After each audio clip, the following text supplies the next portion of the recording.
This build guide would take you step by step here. So after we have built everything and set up all of our rules, I'll even show you how to test each of those rules so you know how everything works. Now, since the basic firewall is the new kid on the block, I'm going to focus more on that, but I'll also cover things related to the other two SKUs so that you can use this build guide for whichever firewall you want. Now, in the description area underneath the video, I have several resources for you to do this. And the simplest way to run all these different commands is using the Azure Cloud Shell. Just click that button over there, and that'll open the Cloud Shell. Just make sure that over on the left side, it's set for PowerShell. Now, the first thing you should do whenever you get into the Cloud Shell is run the command get-az-context. And that'll help you to know what subscription you're in, and if you plan on doing things in a different subscription, then you'll need to change them at this point. Once you're in the right subscription, go ahead and run the first command, and this will register the basic firewall SKU in your subscription. And that should just take a quick second to run. Once that is done, the second command needs to be run, and that'll re-register the network provider to accept the new firewall. Now, this registration process could take up to 10 minutes to complete, so you can check the status with this third command. Now, once it responds that you're registered, you're good to go. So here's the plan for what we're going to do in this section. We're going to deploy a simple hub and spoke topology in a single virtual network. So our first subnet here will be our hub, and that's where our firewall is going to live. You can optionally add a public IP address to the basic firewall if you want to control internet traffic. But you can just use the firewall for internal traffic if you want. Then you wouldn't need a public IP here. Now, this is the first difference for the basic firewall. All other SKUs must have a public IP address. Then we'll have another subnet, and this will be our spoke, and we'll have a virtual machine in there for testing. To be sure that the spoke is protected by our firewall, we need a user-defined route table.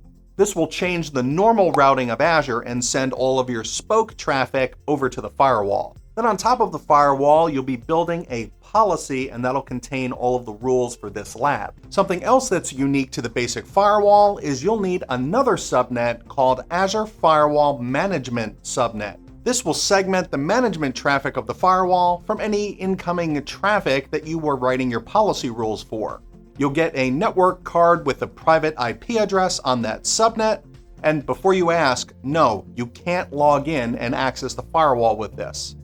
Everything gets controlled through your policies. But segmenting the management traffic will free up bandwidth in your firewall so it can function as efficiently as possible. Now, you must also have a public IP address attached to this management NIC. This is how the firewall will communicate with Azure and get all of its updates and commands from Microsoft. So now that you know the plan, let's start building. Here in the Azure portal at the top, you want to click to create a new resource. Now, on the bottom right side, you can see a link there for the networking resources. So let's click that and then start with the virtual network. Click the create link, and now my subscription has already been selected here for me. And this should be the same subscription that you just registered for the firewall if this is still during the preview. Now let's click the link to create a new resource group and call it test-basic-fw-rg. And if you have a different naming convention for your resources, feel free to use that. Then click OK. Now the name for our VNet here will be test-fw-vn, and let's use the East US region for this, and then click Next. The address range already has a 10.0/16 address space, and that's perfectly fine for this lab. As for the subnets, go ahead and click on the word default, and then you want to change that up here to Azure Firewall Management Subnet with no spaces. Then we'll set the subnet range to 10.0.0.0/26, then click Save at the bottom. Add another subnet, and then you want to change that up here to Azure Firewall Subnet with no spaces. Then we'll set the subnet range to be 10.0.1.0/24, and then click the Save button at the bottom. Add another subnet, and this one we'll call the workload-SN, and we'll use the next address range for this, 10.0.2.0/24, and then click Add. Click Next at the bottom. Now here on the security screen, you can click to add a firewall right over there, along with DDoS protection in Azure Bastion, which I've covered on other videos on the channel. Now, if you did add the firewall here, you'd need to give it a name and a subnet range and a public IP. And this would create the standard SKU firewall. But if you want the premium or basic SKU, we're going to need to do that after we finish this step. But of course, you could automate the whole thing to do it all at once, but that's another video too. So leave all of these things disabled just for now, click Next, and we're on the tags screen. Now, tags are metadata that you can attach to your resources, and they're a great way to keep track of things like which application these are related to, or the cost center, what environment this is, who owns the resources, and how to get in touch with them. Now, after you've added all of your tags, click the Review and Create button, review the summary, and if all looks good, click Create. And in just a minute or so, you'll get a brand new resource group along with your virtual network, and it's got 2 subnets inside it. Now for the firewall. Click the Create button at the top and type firewall into the search. Be sure to use the same subscription and resource group, and then we need a name for our firewall. So I'm going to call this one test-fw01, and I'll put that in the East US region. For the availability zones, you can see that there are 3 different zones here in the East US. For this basic lab that I'm building, I won't use any zones at all. I'm going to scroll down and then select the basic SKU, but pick whichever one you're interested in building. And then let's click this link to add a new policy. Now, the policy should of course be located in the same region as everything else, and I'm going to call it fw-test-pol. Then click OK. Now for your virtual network, we can click to use an existing network and then select from the drop-down your VNet. And under that, we need a public IP address for the firewall, so we'll click to create a new one of those, and we'll call this one fw-pip, and click OK to that. Click Next and add your tags, and I'm just going to use the same tags that we used earlier. That way everything in my project is related. And once you're done with all of that, click to create the firewall. Now, while the firewall is being created, let's create a route table. Back in your resource group at the top, click Create, and on the left at the bottom, go back to the networking section, and in the middle, click to create a route table. Using, of course, the same subscription, resource group, and region, let's call this the firewall-route. And in this case, because our hub and spoke are in the same virtual network, propagating gateway routes really doesn't matter. So I'll leave that on no. Click Next and add your tags, and then create the route table. Once it's done, we want to open that route table, and then over on the left, click Routes. Add a new route at the top, and call this route fw-dg. And the address prefix source should be an IP address, and since we want all traffic to follow this custom route, we'll use the 0 route here. The next hop type is going to be a virtual appliance. That way we can send all of our traffic to our firewall, and we'll put in the firewall's IP address of 10.0.1.4. And I know that that's going to be the IP address without even looking, because it's the first device to be created in that particular subnet, and Azure's going to consume the first few IP addresses to manage the network, so the first available address is .4. Click Add at the bottom, and now on the left, go ahead and click on Subnets, and at the top, click Associate. This is where we can tie our route table to our workload subnet. So up here, go ahead and select your virtual network from the dropdown. Then when you click the subnet dropdown, you should see the Azure Firewall and your workload subnet. Select the workload subnet and click OK. Back here in the resource group, it looks like our firewall and our policy have finished being created. So let's create a virtual machine real quick for testing. And then we'll add all of our policy rules. Click Create at the top. And you could use any virtual machine for this test, but I'll just pick the one over here for Server 2019 on the top right. And of course, you're going to use the same subscription, resource group, and region, and I'll call this VM srv-work. Scroll down, and the VM image and size here are just fine for this lab, so I'll add a username and a strong password so I can log in more securely. The last thing on this page is to set the inbound ports to none. That way, they won't be creating a dedicated network security group on this VM. We'll just be relying on the firewall to control all of our traffic. Click Next. All of the defaults are fine here on the disk page, so click Next again. On the network page, just be sure that your network and workload subnet are selected, and then for the public IP address, change that from new to none. We want all the inbound traffic to come from the firewall, not separately from the internet. All of the other default settings are going to be fine here, so just click Next and then add your tags and then create the VM. Once all that's done, back in our resource group, click on the firewall and let's just take a quick look around. Over on the top right, we see that we've got the basic SKU selected, and we have a link under that for the firewall's public IP address, and we're going to need that in a few minutes, as well as the private IP address for our firewall on our virtual network. And in this bottom section, we have our policy and all of the rules. And notice that there are 3 different rule collection types: DNAT, network, and application. And we're going to make one of each of those just so you can see how it's all done. So let's click to open the firewall policy.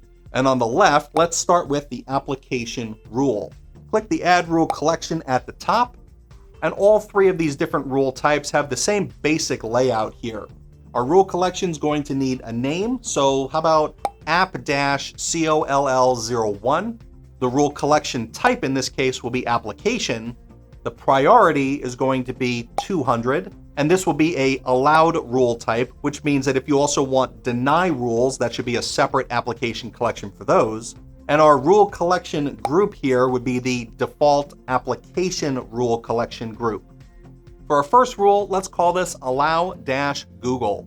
The source type will be an IP address, and we'll put our subnet range of our workloads, which is 10.0.2.0/24. The protocols that we want to use, since this is web traffic, would be HTTP, HTTPS. TLS inspection is a premium SKU feature, so we can't select it in basic or standard, so we'll just skip that. Our destination type, we're going to use FQDN, and the destination will be www.google.com. And what we're saying here with this rule is that we're allowed to talk to the web page, google.com, but we haven't explicitly allowed any other web pages. Another attempt to get to a site like Bing is going to be blocked. Click the Add button at the bottom, and on the left, let's work our way up and add a network rule. Click to add another collection at the top, and it's the same basic procedure. Let's call this one net-coll01. The collection type is network with a priority of 200, and this is an allowed rule. Now, if you click the drop-down for the rule collection group, you can select default network rule collection group here. And for our rule name, let's use allow-DNS. The source type will be an IP address with the source range of our workload subnet, just like before. The protocol this time is going to be UDP, and the destination port will be port 53, which is the DNS port. The destination type will also be an IP address, and we're going to use the public CenturyLink DNS for this, which is 209.244.0.3 and 0.4. And this rule is going to allow traffic from our spoke VNet on port 53 out to the CenturyLink public DNS servers so that we can do some name resolution.